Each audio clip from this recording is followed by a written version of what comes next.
Okay, so my name is Dr. Sanjeev Sriram, and I am a pediatrician in Southeast Washington, D.C. I wanted to take a little bit of time to be very clear about what Medicare for All is and maybe what it's not. So did everybody get a chance to pick up one of these handouts out front? Okay, so on the back, it covers how does Medicare for All work. And I'm just going to try to be as quick as I can to go through this. There's additional excellent information on a variety of sources, including Maryland Progressive Health Coalition's social media. But just to be really clear about how does Medicare for All work, right?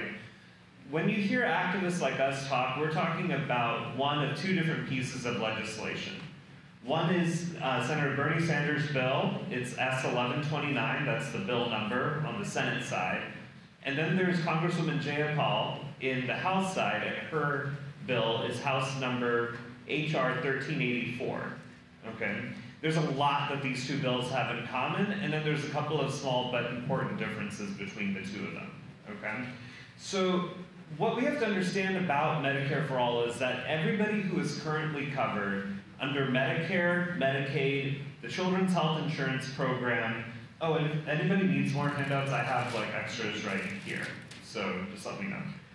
But yeah, everybody who's currently covered under Medicare, Medicaid, the Children's Health Insurance Program, the Federal Employee Health Benefits Program, and most importantly, our members of Congress are going to be put into the Medicare for All system.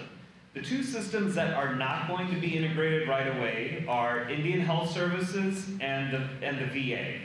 And the reasons why was because both of those programs, the people in them and the people running them, felt that they were doing a good enough job, and the people running them especially, and the people benefiting from them especially, said that we want what we have right now, and we will come back to you in several years to decide whether we are going to be part of Medicare for All or if we're going to continue to be operating as the VA and as Indian Health Services. So that's kind of, and then of course everybody with employer-sponsored insurance would be rolled into this too, okay?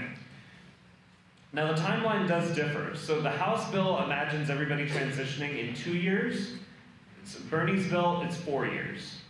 Okay, the first year in Bernie's bill is kids up to age 19, and it reduces the Medicare eligibility age to 55. Year 2, the Medicare eligibility goes down to 45. Year 3, down to age 35. Year 4, every person, and again, this is where the bills start to overlap again, every person in the United States is covered under Medicare for All. The reason why I'm emphasizing person so much is that this is the first time that we're actually not going to question people's citizenship when it comes to healthcare. If you are in the United States, you have the human right to healthcare, and Medicare for All is respecting that and extending healthcare. Now, one of the questions that I get a lot is that, well, Medicare right now, like, how does that work for everybody? Because it doesn't do, like, everything for everyone now. And that's a fair point. That's why we're saying improved Medicare for All. So on the handout, it has everything that's going to be upgraded in Medicare. It's got dental, vision, and hearing, prescription drugs. And I just want to take a moment on that prescription drug point, because this is going to be the first time that we've actually used serious negotiating power against Big Pharma. You know, I mean, right now it's ridiculous that Medicare does not negotiate for 70 million people against Big Pharma. That would be a huge improvement. The only thing that would be a bigger improvement is if we were to negotiate on behalf of over 300 million of us to tell Big Pharma, no, you're going to play our game, we're not playing yours anymore. And then there's everything else that needs to get covered, like hospitalizations, outpatient clinic, emergency services, labs, preventive work, all reproductive health services. So there's no more carve-outs for women's health care where we start feeling icky about birth control, we start feeling really icky about abortion. None of that. It's all covered as part of health care. Okay, pediatrics, rehabilitative services, and most importantly for my brethren in the disabled community, we're covering long-term services and supports so that people can live dignified lives at home and in their communities, and not be stuck in institutions. It's a major development, okay? One of the things that distinguishes, so people ask, well, why should we go for Medicare for All instead of Medicare for all who want it, and why not just tinker with the ACA, okay?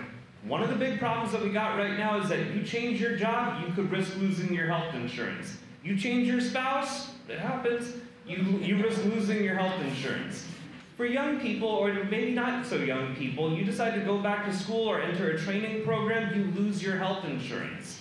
Okay, like there are all these different things that happen in a person's life that should not be a reason for you to lose access to the basic human right of healthcare. And Medicare for All is the kind of coverage that moves with you. It's critical to understand that that is a distinguishing point between what we're pushing for and what everybody else is out there in the field doing.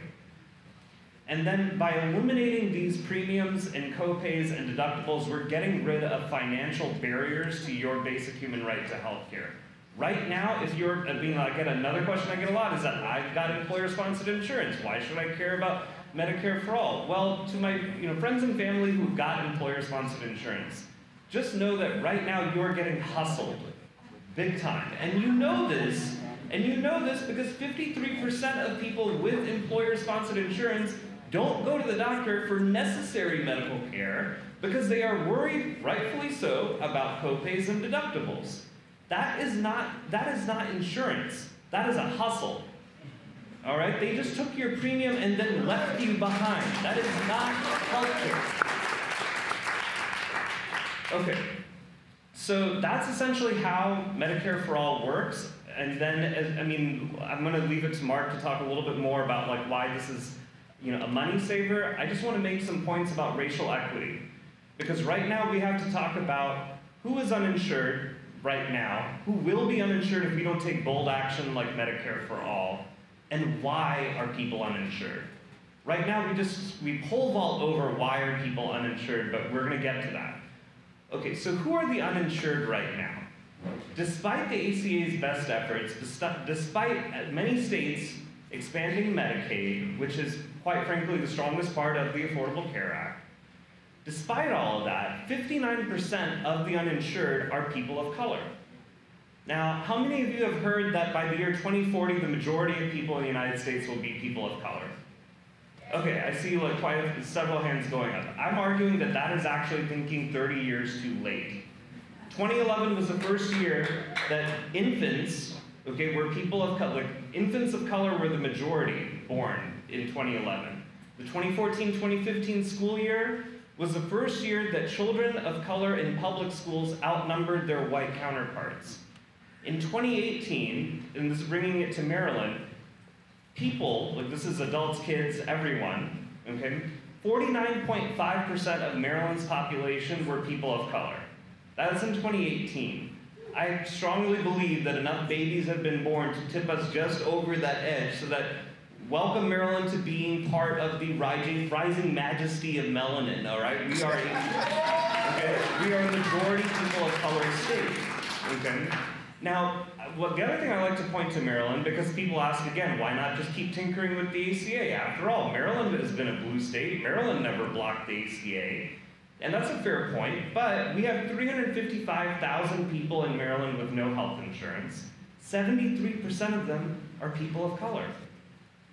So we have to ask ourselves, as the country is becoming majority people of color, and as we have this huge inequity right now, what are we leaving people as we grow and become this melanated country? Right now, the healthcare system that we have is unsustainable, it's unjust, and we have to then that brings us to the question of why.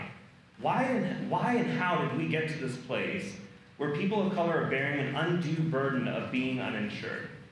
And the reasons why is because we ask two big questions when it comes to determining your health care. Where do you live? What state you live in matters a lot. Second bigger question, how much do you earn? And the thing is that neither of those questions sound racist. Both of those questions have racist impact. Because the majority of people of color in this country are making less than $40,000 a year. And that means that when you're asking people, how much do you earn in determining their health care, you are inherently questioning, are you worthy of being covered with health care? And that is a core problem that only Medicare for All is rectifying. The other programs are simply not doing that. Tinkering with the ACA, creating a public option, Medicare for all who want it, whatever that is, none of these things are getting to the question of, did you get rid of the question, how much do you earn and are you worthy of are you worthy of health care? Medicare for All is ending those questions, and that is why it will not end all racism in healthcare, but Medicare for All is going to be crucial to building racial equity in this country.